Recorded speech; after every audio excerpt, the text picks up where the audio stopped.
C'est un plaisir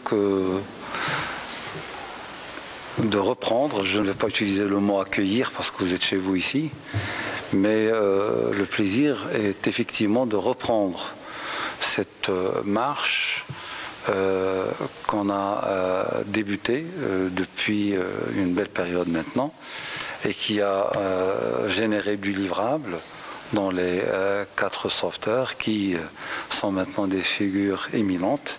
Le deuxième épisode est presque prêt. On est en phase de la traduction. Et maintenant, c'est un programme prometteur parce que c'est un programme qui va s'étendre de l'année 2017 jusqu'à l'année 2021. Et c'est un programme prometteur parce que cela permet de faire jaillir non seulement le premier souffle, mais le deuxième et troisième souffle, et puis le quatrième souffle. Ce qui veut dire qu'on aura bien sûr un horizon qui est assez large pour vérifier l'efficience de cette approche-là qu'on va enclencher et vérifier aussi que le livrable est un livrable qui est bien accueilli par notre jeunesse, qui est somme toute l'objectif de toutes ces actions. Cette initiative qu'on va débuter aujourd'hui, Madame Regina, est une initiative qui a été tissée par votre labeur acharné. Et vous avez pu, bien sûr, dégoter ces budgets, vous avez pu dégoter cette approbation de par la confiance de laquelle vous jouissez, mais aussi de par l'énergie et le dynamisme qui sont vôtres. Votre équipe aussi a fait preuve d'un travail continu, d'un travail acharné, et c'est ce qui nous encourage ici à la Rabita Mohammedia des Oulémas de persévérer avec tout espoir, parce que on a goûté aux fruits de ce partenariat.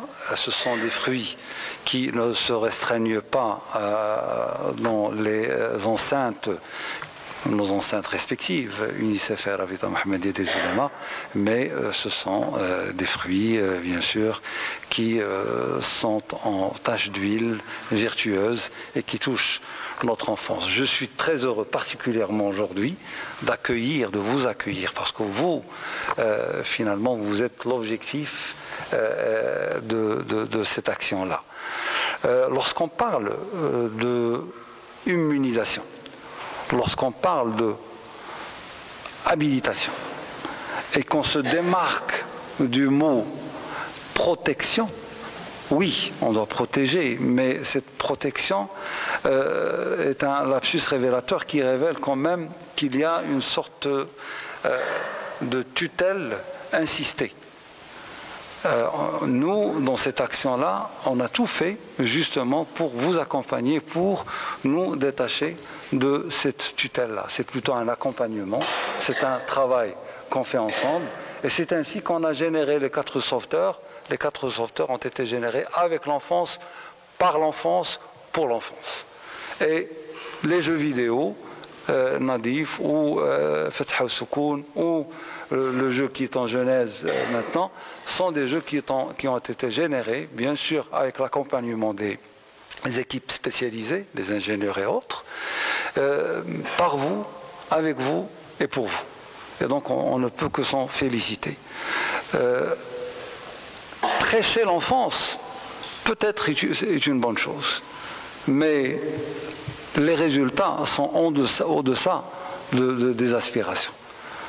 Et on ne peut atteindre ces aspirations et les surpasser que si on entre dans ce socle magique qui est de jouer avec l'enfance, qui est de dialoguer avec l'enfance, qui est d'interagir avec l'enfance, avec vous, qui est de faire sortir de vous toutes les capacités qui sont vôtres, ces capacités qui gisent en vous. Et donc, on veut vous accompagner pour voir jaillir de vous ces géants qui sont en sorte d'existence somnolente dans chacune et chacun d'entre nous. On veut les voir jaillir et sortir et bien sûr les faire agir pour aider à changer le cours de cette histoire qu'on n'aime pas particulièrement. Parce que c'est une histoire qui s'est révélée plutôt au-deçà aussi de nos aspirations, au-deçà de nos possibilités, au-deçà de ce dont on a besoin sur ce petit point bleu qu'on appelle la planète Terre. Et donc ce projet-là qu'on est en train d'initier aujourd'hui est un projet qui ne s'arrêtera pas après ces 4 années. C'est un début, mais on a un enjeu, on a un défi qu'on veut soulever tous ensemble. Et ce défi, justement, c'est de essayer de deviner c'est quoi le défi, de sculpter, de faire apparaître une best practice, une bonne pratique qui va inspirer l'enfance qui est la base de cette espèce qui est notre humanité. Et donc, ce dont on a besoin aujourd'hui, c'est votre action et votre labeur. Et on est là pour vous accompagner. Bien sûr, c'est un projet qui va s'étayer en plusieurs volets. Et je vais bien sûr laisser le soin de reprendre ces aspirations et de détailler ces volets à mon amie, Madame Regina, qui est Madame la représentante de l'UNICEF ici au Royaume du Maroc. Je ne voudrais pas terminer sans remercier toutes les équipes qui ont travaillé à pas de charge et à arrache-pied au sein de l'UNICEF, au sein de la Rabita Mohammedia des Oulémas, pour justement préparer ce partenariat, et qui est un partenariat très ambitieux qui veut couvrir non seulement l'enfance mais aussi la jeunesse, avec la participation des oulémas relais, mais aussi des oulémas académiciens et de la dimension recherche. Puis on aspire à un partenariat avec le ministère de l'Éducation nationale en transversalité avec toutes les unités de tutelle qui œuvrent pour le bien de cette enfance.